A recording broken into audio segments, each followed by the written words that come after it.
Hello friends, welcome to maths by doctor Sonendra Gupta online maths class. Dear friends, आज हम discuss करने वाले another lecture के अंदर जिसमें हम बात करेंगे सेकंड ऑर्डर डिफरेंशियल इक्वेशन के बारे में, यानी कि सेकंड स्टैंडर्ड फॉर्म के बारे में। यहां पर मैंने आपको फर्स्ट स्टैंडर्ड फॉर्म बता दी थी जो कि हमारे पास एफ ऑफ पी क्यू की फॉर्म में थी। आज हम बात करेंगे सेकंड स्टैंडर्ड फॉर्म। तो डियर फ्रेंड्स, अगर आप मेरे चैनल पहली बार आए हो, चैनल को आपने सब्सक्राइब नहीं किया है, चैनल को सब्सक्राइब कर लो, बेल आइकन प्रेस करो, जैसे आपको मोर इंटरेस्टिंग वीडियो लेक्चर आपको फ्यूचर में भी मिलते रहे। तो आइए स्टार्ट करते हैं। तो देखिए, सेकंड स्टैंडर्ड फॉर्म का मतलब क्या है। जो सेकंड स्टैंडर्ड फॉर्म जो होती है वो हमारी क्या है? The second standard form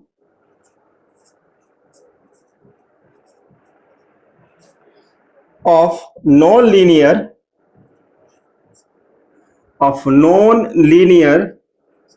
partial differential equation is f of z p q equal to 0।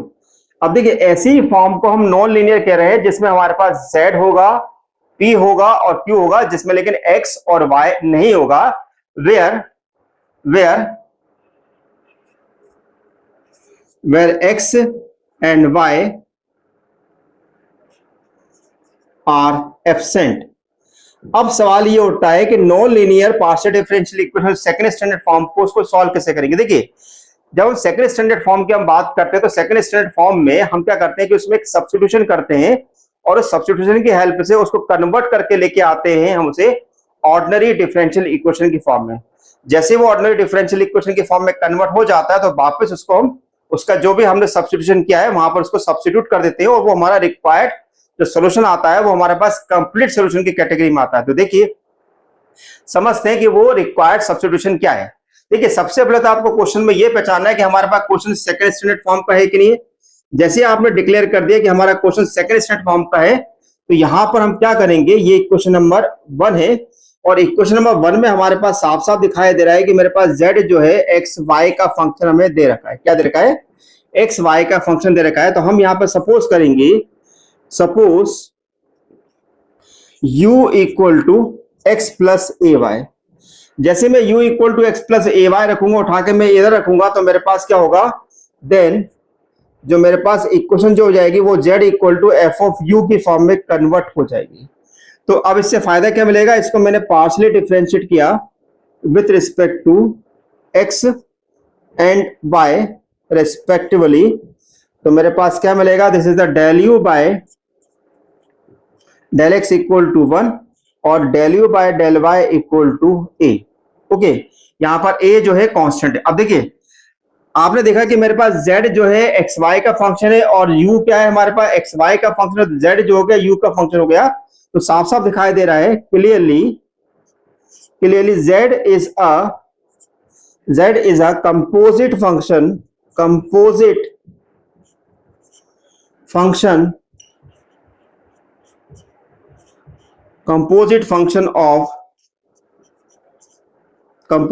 Of x and y। Okay, अब x एंड y हम सिंपल u बोल सकते हैं। इसका मतलब यह हुआ कि जब हमें p की वैल्यू निकालनी होगी, p मतलब कि जो कि मेरे पास del z by del x है, तो इस del z by del x को मैं लिख सकता हूं, this is the dz by du into del u by del x। अब आपके मन में सवाल आ रहा होगा कि हमने ये कैसे लिख दिया। देखिए, सिंपल सी बात यह है कि मेरा z जो है वो केवल दो वेरिएबल पे बेस्ड है, लेकिन z अल्टीमेटली जो मेरे पास केवल u पर वेरिएबल पे बेस्ड है, यानी कि z जो है कंपोजिट फंक्शन है u का। अब चूंकि z कंपोजिट फंक्शन है u का, तो z को जब हम u के रेस्पेक्ट में डिफरेंशिएट करेंगे तो वहां पर हमारा टोटल डिफरेंशियल यूज होगा, इसलिए मैंने यहाँ पर dz बाय du लिखा हुआ है, जबकि यहाँ पर del u by del x लिखा हुआ। आई होप आपको समझ में आ गया होगा। अब del u by del x की वैल्यू कितनी मेरे पास है, तो यहाँ पर हमारे पास ये हो गया, this is dz by du into 1। तो हमारे पास p की जो वैल्यू आ गई है वो हमारे पास आ गया, जैसे dz बाय du। यानी कि जब हम इस क्वेश्चन को सॉल्व करेंगे तो वहां पर हम p की वैल्यू को dz बाय du रखेंगे। एंड अब हम q निकाले तो q हमारे पास कितना, this is del z upon del y, और del z by del y को अगर हम सॉल्व करेंगे तो हमारे पास कितना आएगा, this is dz by du into del u by del y, और del u by del y की वैल्यू मेरे पास कितनी आई हुई है, a आई हुई है। तो हम यहां पर क्या रखेंगे, this is a into d z by d u. यानी कि Q की वैल्यू जो होगी वो हमारे पास dz बाई du की फॉर्म में रखी जाएगी। अब जो भी हमें P और Q मिला है उसको उठा के हम इक्वेशन नंबर 1 में रख देंगे, पुट इन फर्स्ट। तो हमने इसको फर्स्ट में रखा तो हमारे पास इक्वेशन क्या बनेंगे, this is z dz by du then a dz by du। अब ये जो इक्वेशन निकल के आती है, इसकी इक्वेशन की खास बात ये होती है कि ये मेरे पास ऑर्डिनरी डिफरेंशियल इक्वेशन होती है। क्या होती है, this is ordinary differential equation in z and u। ठीक है, अब हम क्या करेंगे, पॉइंट नंबर 3 में सॉल्व। ये जो इक्वेशन निकल के आई है इसको मैं इक्वेशन नंबर यहां पर बोल देता हूं, ये इक्वेशन मेरे पास है, this is equation number 2। Okay, अब हम क्या करेंगे, solve equation 2 for z and replace z u equal to x plus ay point, this is required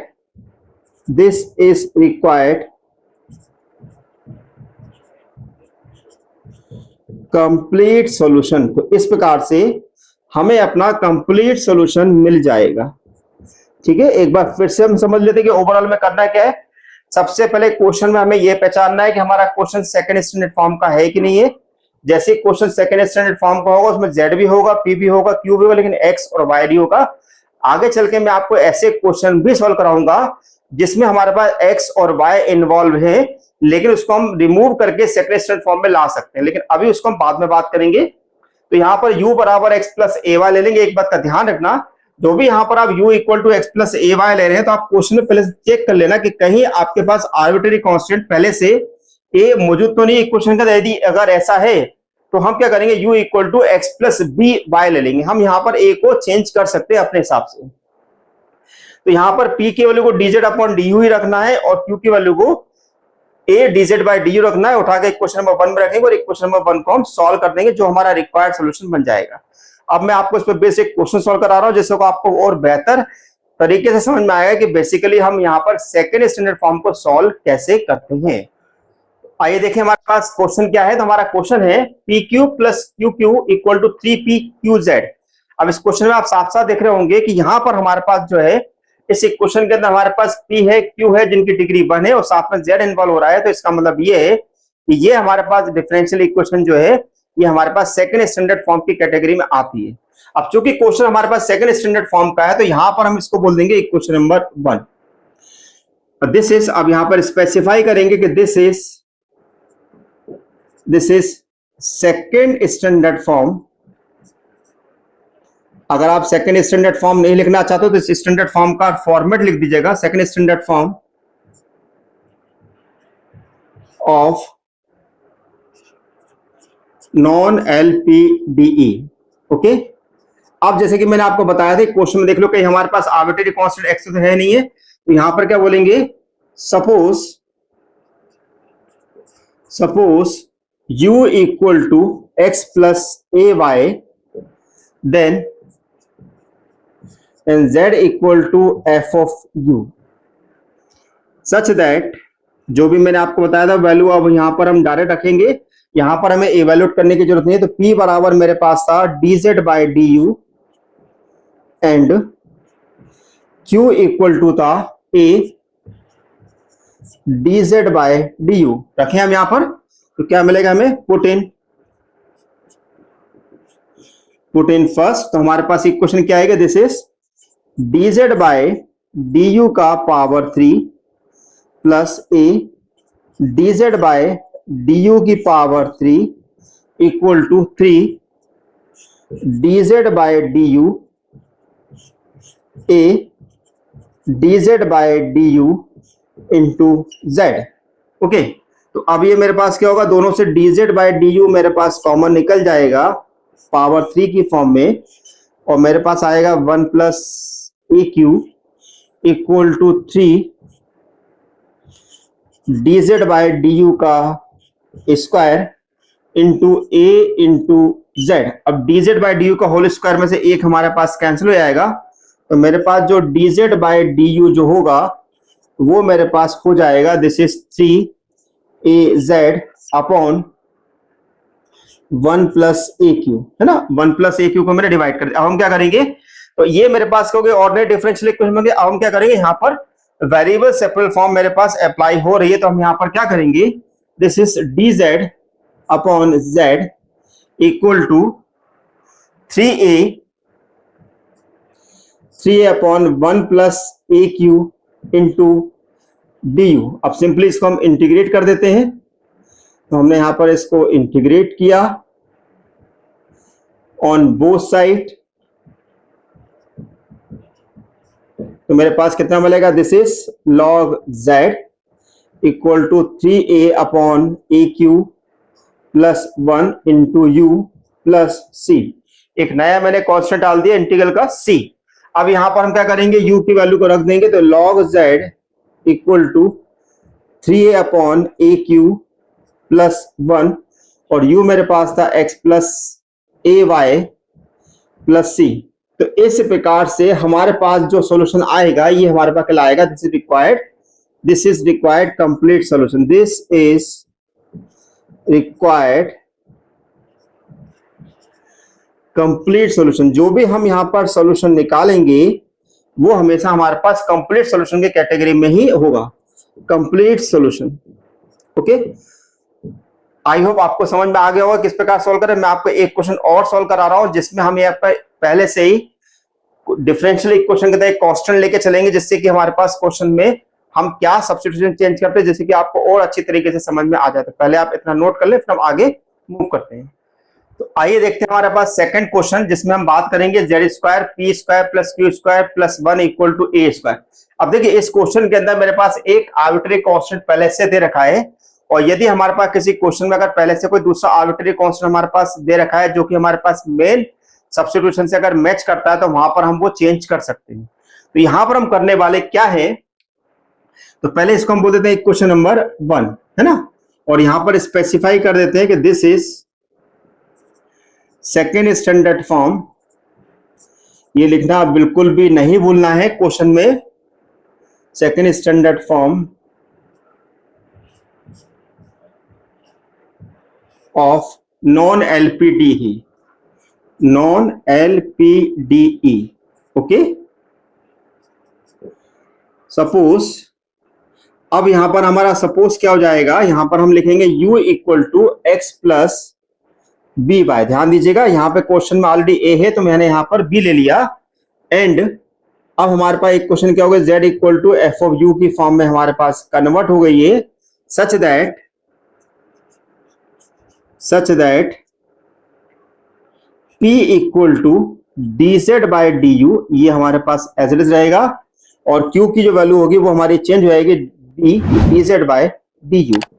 इसको हम रख देंगे इक्वेशन नंबर फर्स्ट में, पुट इन फर्स्ट, तो मुझे क्या मिलेगा, this is z square in bracket dz by du का whole square plus b square dz by du का whole square plus 1 equal to a square. Okay, a square. अब हम क्या करेंगे, यहां पर इस जेड स्क्वायर को पहले हम डिवाइड करेंगे, है ना। जेड स्क्वायर को डिवाइड क्यों करेंगे हमारे पास, और यहां पर dz अपॉन du का होल स्क्वायर मेरे पास कॉमन निकल जाएगा, तो मेरे पास क्या मिलेगा, this is 1 plus b square plus 1 equal to a square z square. Okay, अब इस 1 को वहां पर हम शिफ्ट कर देंगे, तो 1 को शिफ्ट करेंगे तो हमारे पास क्या मिलेगा, this is dz by du का whole square 1 plus b square equal to this is a square upon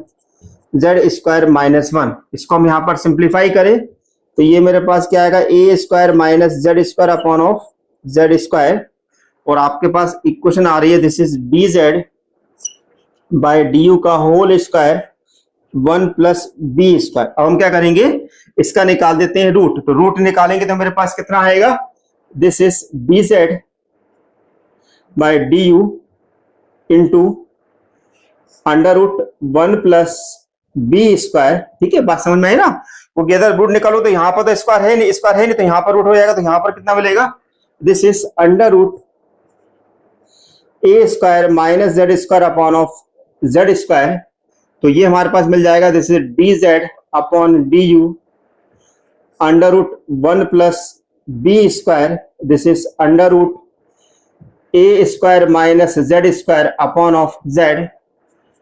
क्योंकि अब यहां पर हमें सॉल्व करना है जेड के लिए, तो यहां पर सेपरेशन लगाना पड़ेगा, तो मेरे पास क्या होगा this is z upon under root a square minus z square into d z equal to d u upon under root 1 plus b square. Okay, समझ में आया आपको? तो एक बार फिर समझ लीजिए, यहां से मैंने इस जेड स्क्वायर का डिवाइड किया हुआ है, इन दोनों से D Z by D you का होल स्क्वायर मैंने कॉमन निकाला, तो यहाँ पर 1 प्लस बी स्क्वायर हो गया प्लस 1, और इस 1 को मैंने यहाँ शिफ्ट किया, यहाँ पर माइनस 1 लगा के इसको एलसीएम निकाला है, और फिर यहाँ पर मैंने निकाला इसका एलसीएम मतलब रूट निकाला है, तो मेरे पास हो गया ये वैल्यू, और यहाँ पर हमने इस रूट को शिफ्ट करेंगे तो यहाँ पर जेड मिलेगा, और यहाँ पर इसको सिंप्लीफाई कर दिया। अब हम यहाँ पर इसको इंटीग्रेट कर रहे हैं, इंटीग्रेट ऑन बोथ साइड, तो ये हमारे पास क्या होगा this is z upon under root a square minus z square d z equal to यहाँ पर u upon under root 1 plus b square मिल जाएगा प्लस सी। अब इस इंटीग्रल को हम डायरेक्ट सॉल्व कर नहीं सकते, तो हम क्या करेंगे, यहाँ पर पुट कर देंगे, put a square minus z square equal to t, तो मेरे पास इक्वेशन आएगी this is minus z d z equal to d t, यानी कि z d z equal to minus d t. Okay, अब यहां पर इस वैल्यू को रखें हम, क्या मिलेगा हमको यहाँ पर, therefore minus d t upon under root t equal to u upon under root 1 plus b square plus c. 1 upon under root का इंटीग्रल होता है माइनस 2 रूट टी हो जाएगा मेरे पास इक्वल टू यू की वैल्यू को हम पुट कर देते हैं x plus b by under root 1 plus b square plus c, और दिस इज माइनस 2, हाँ दिस इज यहाँ पर मेरे पास माइनस 2 जेड आएगा, यहाँ पर मुझे मिलेगा 1/2 है ना, तो 1/2 मिलेगा, तो दिस इज माइनस 1/2, तो ये वाला 2 मेरे पास कैंसिलेशन में आ जाएगा। ओके, तो मेरे पास क्या हुआ, जैसे रूट टी की वैल्यू मेरे पास कितनी है, टी हमारे पास आएगा this is a square minus z square equal to x plus b y upon under root 1 plus b square plus c, तो ये मेरे पास फाइनल आंसर कहलाएगा। ओके, तो इस प्रकार से हम अपने क्वेश्चन को बेहतर तरीके से सॉल्व कर सकते हैं। क्वेश्चन के एंड में, लेक्चर के एंड में मैंने आपको और भी प्रैक्टिस प्रॉब्लम दे रखे हैं, उन क्वेश्चन को आप सॉल्व करिएगा, जिससे कि आपको और अच्छी तरीके से ये मेथड समझने में आसानी होगी। आपको मेरा वीडियो लेक्चर कैसा लग रहा है जो बताइएगा, अपने फ्रेंड के साथ शेयर करना बिल्कुल मत भूलिएगा। अगर हम मुझसे किसी भी प्रकार का कोई डाउट पूछना चाहते हैं तो लेक्चर कमेंट बॉक्स में आपको व्हाट्सएप की लिंक दे रखी है जिसका नाम है RGPB maths doubts and information group, उसमें आप ग्रुप को ज्वाइन कर लीजिएगा और अपने क्वेश्चन वहां पे पूछ सकते हैं। अगर आप मेरा ऑनलाइन कोर्स परचेज करना चाहते हैं जिसकी कॉस्ट केवल 599 रुपीज है, वो आप कोर्स कर सकते हैं। उसके लिए केवल आपको करना क्या है, ज्वाइन बटन को क्लिक करिएगा और M2 कोर्स को सिलेक्ट करिएगा और वहां पर पेमेंट कर दीजिएगा। थैंक यू फॉर वॉचिंग, मुझे डॉक्टर सोनेंद्र गुप्ता।